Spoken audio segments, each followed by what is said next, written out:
Hey guys, it's Danny. Welcome to a new episode of our Orchids in Bloom series. Now, today I'm going to show you mostly the non-Phalaenopsis orchids because Phalaenopsis will get a separate video. There are so many of them that I do believe they require a separate video. It's going to be better like that. I'm going to show you today a few Phalaenopsis that are mostly polychilous hybrids or novelty. I'm not even sure if people refer to them as novelties. You'll see, there will be a few Phalaenopsis, but the typical flower shop Phalaenopsis videos will be probably next week, so stay tuned for that. But for today I'm going to show you some highlights of this month, or actually the past month's blooms. So before we go ahead and start, don't forget to give this video a like if you end up enjoying it, and hey, why not subscribe? I post multiple times a week and it is completely free. But if you're feeling the little extra and you wish to support the channel, and you can, do consider becoming a member and having access to some behind the scenes and some spotlights that are exclusive to members.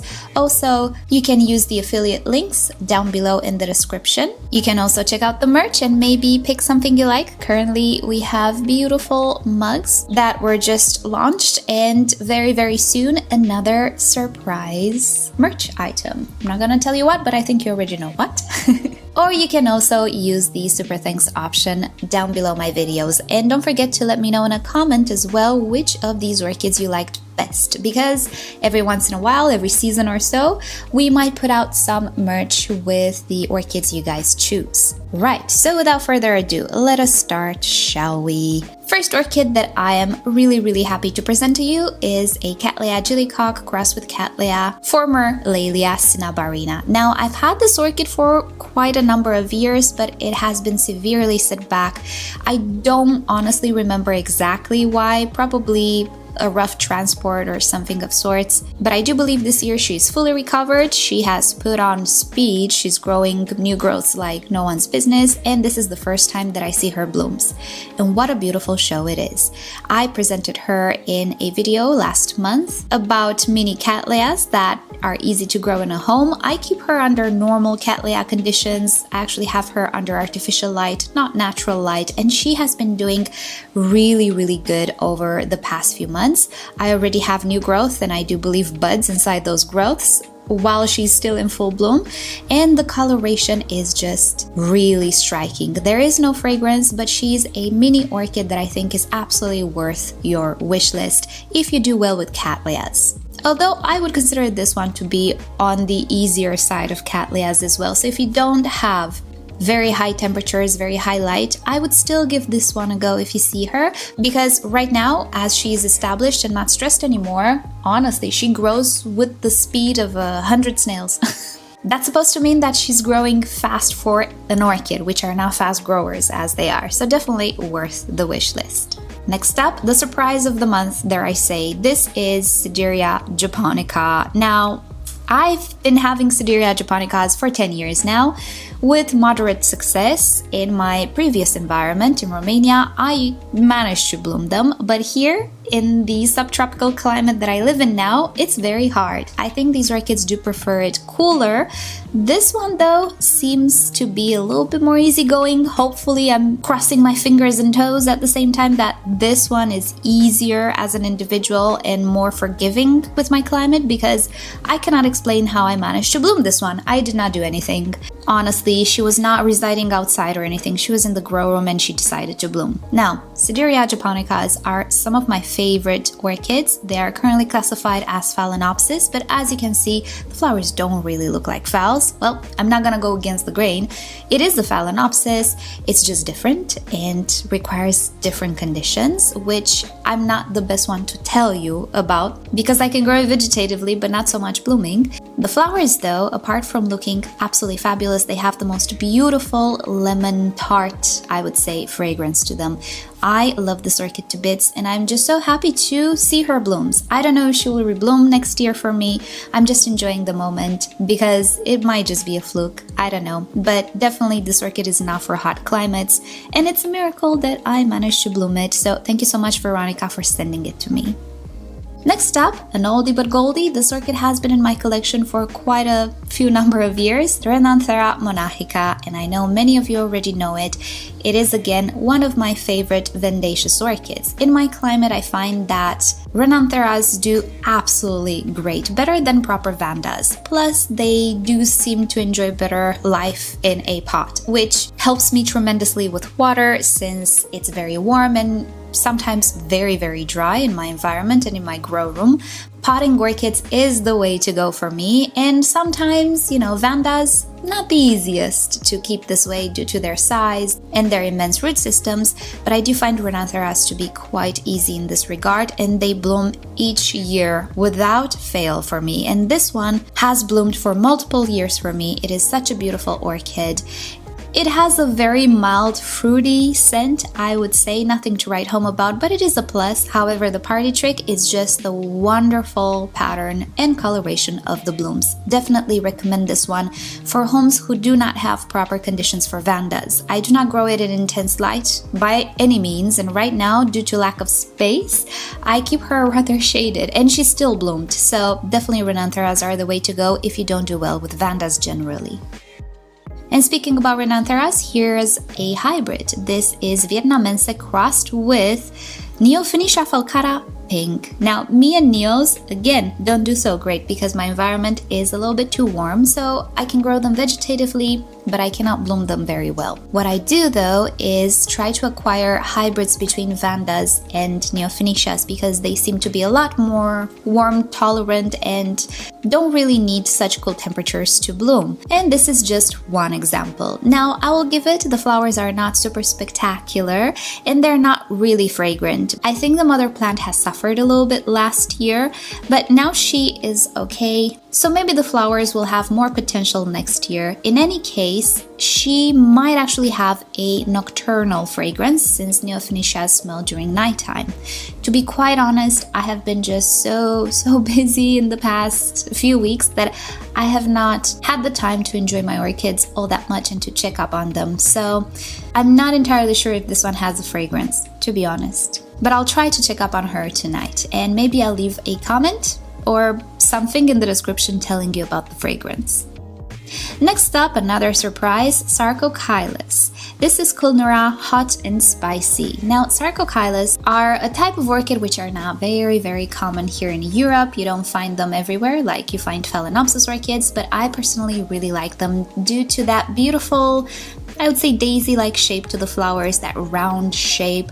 They're gorgeous. Again, they're not the most suited for my climate, but the bunch that I have, they did very well for me outside in the winter time to get a proper chill. And I managed to rebloom this one, and I have another one which is about to bloom. Some aborted their spikes because it's already summer here. Like 3 weeks ago, we already had over 30 degrees Celsius, so it's summer here already. So they aborted flower spikes. But I know better for next year. I'm gonna put them out earlier in the season, and I should get more flowers. But yeah, Sarcochilus are just some of the most beautiful tiny miniature orchids with the most beautiful flowers, and I cannot wait to have more to tell you about them next year because I just purchased these guys last year. So my experience with them is very limited. I'm very happy that I have some flowers. It's just not the best. I'm working on it. But yeah, Sarcochilus are really up there in my favorites list. Next up, another mini Cattleya we've seen in a video this month, Cattlianthe Jewel Box Dark Waters. And what a charming little orchid this is. I'll give it, it's more of a medium-sized orchid, but since Cattleyas can actually grow quite tall, I think it's fair to call it a miniature.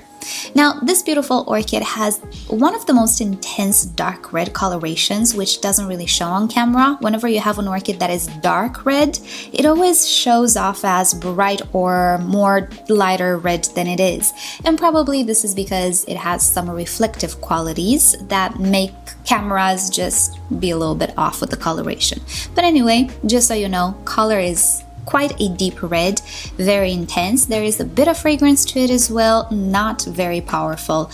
I would say a very typical floral, sweet Cattleya type scent, but I do believe it's a very vigorous grower. I currently have new growth already on it, so I'm presuming it will bloom multiple times a year. Hopefully, fingers crossed, but we'll see. In any case, very easy to grow Cattleya under home conditions. I personally grow it under artificial light and it does just great.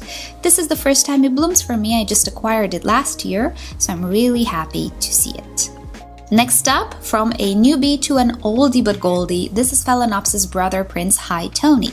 Now I have this orchid for several years already, but in the first years of its existence in my plant room, it was very fragile. I purchased it already with what I believe to be a bit of stem rot, but it was just a little bit, it wasn't like really deep into the stem. And at the time, I think I tried to remove it, and in the end, I said, you know what, it's better off not bothered, because sometimes orchids can actually fight off some infections as well if they're not very, very established. The infection, I mean.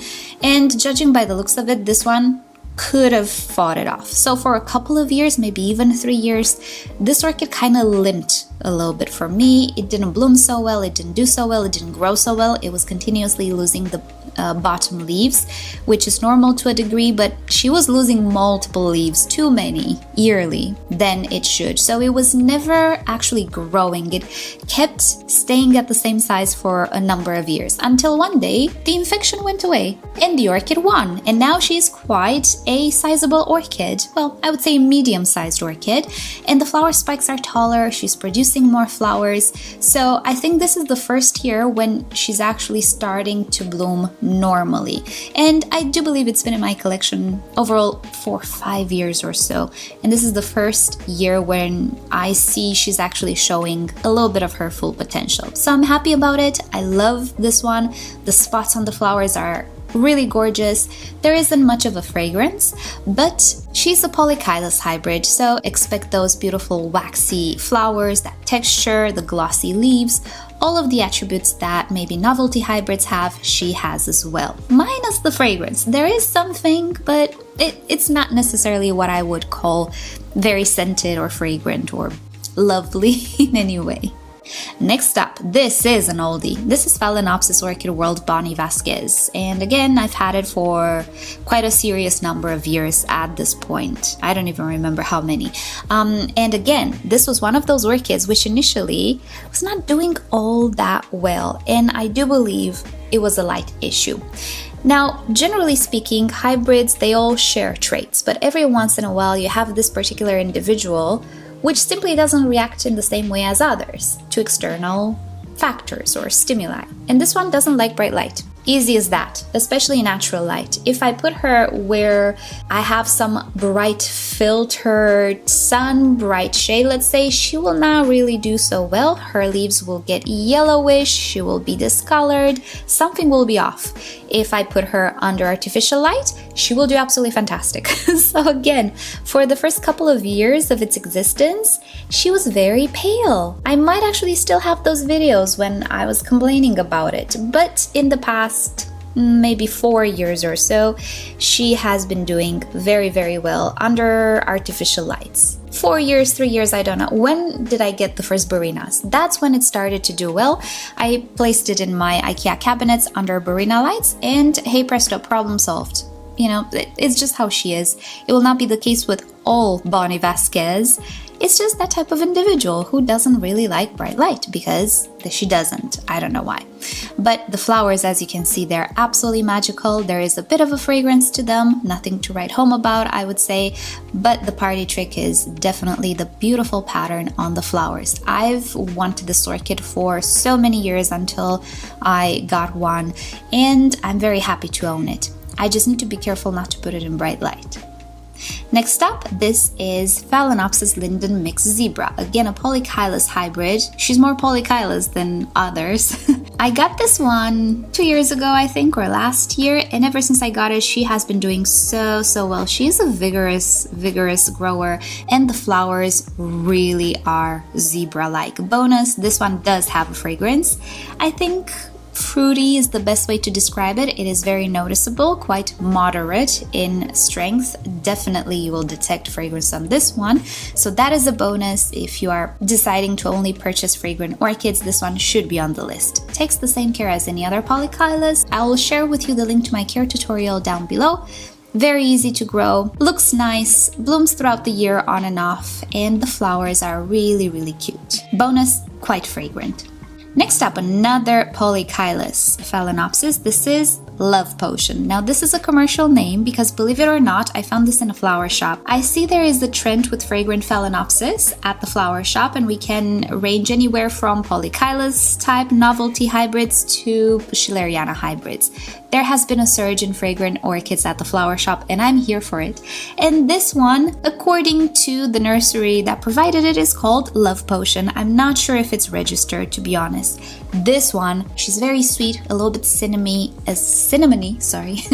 as well, and a little bit fruity. It's a mix of everything because she is a hybrid. The flowers are really, really cute. They have a very nice purple color to them, but these types of orchids don't expect that beautiful arch that you find in other Phalaenopsis at the flower shops. These are, let's say, closer to how the summer blooming species look like. Glossy leaves, fragrant flowers, not as many flowers, not as long flower spikes, but definitely beautiful in color and oftentimes quite fragrant. So if you ever see this one at flower shop, grab it. It's absolutely gorgeous, and I love the fragrance on this one. Next up, you might know already this one. This is Vandaenopsis Irene Dobkin. Now, this orchid is not the easiest one. I've had several in my over 10-year, let's say, adventure with orchids, and yeah, she appears to be a little bit less vigorous than hybrids should be. Now, this is a Vanda and Phalaenopsis cross, so maybe crossing these two species might not be the most fortunate one. I don't know what to tell you, but from what I see with others as well, it's not the most vigorous orchid. However, it is really, really cute. I adore the roundness of the flowers. I really like the very round flowers. There is no fragrance to this orchid, but the coloration is very nice. It's a peachy orange color. The orchid herself looks more like a Vanda than a Phalaenopsis, and in my opinion, not the most vigorous hybrid, but I think it is worth giving it a go if you're, let's say, more advanced with orchids. I would not recommend this one to beginners because you might have your heart broken. It happened to me twice. This is my third. So I don't recommend this one necessarily for beginners, but there is something about it that I find quite appealing. So that's why I keep purchasing it. How long will this last? I don't know. We're gonna see. Next up, another premiere. This is Phalaenopsis Mini Mark crossed with lueddemanniana. And yes, it looks like a mini mark, but in a purple variant. At least the spots on the petals, they're not orange, they are purple. And it's beautiful. Purchased this one last year in one of the hauls, and actually the mother plant had some crown issues I noticed when it arrived. And what it did was it put out a keiki, and these are the blooms of the basil keiki. Now, the orchid herself is not fragrant. There are some mini marks on the market which people say are fragrant. I've never experienced one. I'm not lucky enough, and I tried. But with this one, the fragrance is not the reason why I purchased it. The coloration and the tiny flowers are the reason. I think they're absolutely magical and dainty. It blooms though once a year, Sally. It's more like the flower shop Phalaenopsis, not necessarily the summer bloomers, which can bloom throughout the year on and off. No, this one blooms after a chill and usually once a year. So that's why I'm presenting it now and not with the other flower shop Phalaenopsis, because also you cannot really find it in flower shops. It's a nursery orchid, but I'm really happy with what I'm seeing. I think she's a keeper, and I'm hoping she's not gonna be as finicky as the mini mark. Do you guys notice that the mini mark has a hybrid? He's not the most vigorous one. I don't know why. Mine this year decided to abort its flower spikes for whatever strange reason. Has nice leaves, but the flower spikes, no, we're not having it this year. I don't know why, but the mini mark usually poses some difficulties for me. Anybody else? Maybe I'm just unlucky. Next up, another super oldie but goldie, Phalaenopsis Thai Shinfly Eagle, which many of you already know.